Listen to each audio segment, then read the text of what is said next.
COVID-19 has turned our lives inside out, upside down. It has put capitalism in suspended animation. Now, under lockdown, the truth about politics emerges. You know what politics is all about? In the end, it's not about who wins elections and by-elections. It is about who has the right to tell whom what to do. Will we allow them, the masters of finance and the nationalist international, yet again, to emerge this time from lockdown, triumphant once the pandemic recedes? Or will we succeed this time and against the odds to change the world as opposed to keep interpreting it? The coronavirus is serious enough, but it's worth recalling that there's a much greater horror approaching. We are racing to the edge of disaster, far worse than anything that's happened in human history. But the question of climate change, which many of the young generations are really, gathering around, that we elders have never taken very seriously.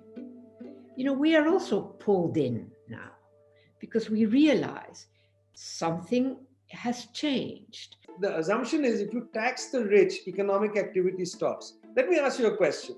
Over the last couple of weeks, as these quarantines have taken place, economic activity has stopped, correct? Why has it stopped? Because labor has vanished. This is proving the Marxist point that it's labor that creates value, not money. Money doesn't make value. If labor goes on a state-imposed general strike, the whole of capitalism shudders to a halt. They still talk in the terms of 2-3 months crisis, follow our orders, and then we return to normal. No, things will not return to normal, and that's the political moment. Jared Kushner, look at Donald Trump. These guys they've bankrupted so many companies and walked away from their debts so many times.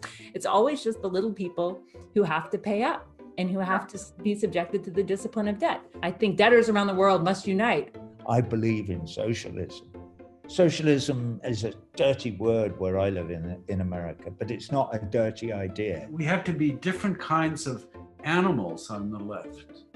We have to be much, much more interactive and communicative. Being together doesn't mean being on the same page. And how to manage that relationship is, to me, radical. Artists are the people who, in a way, provide the sort of material for imagining different futures. The most important thing we have to nurture now is hope.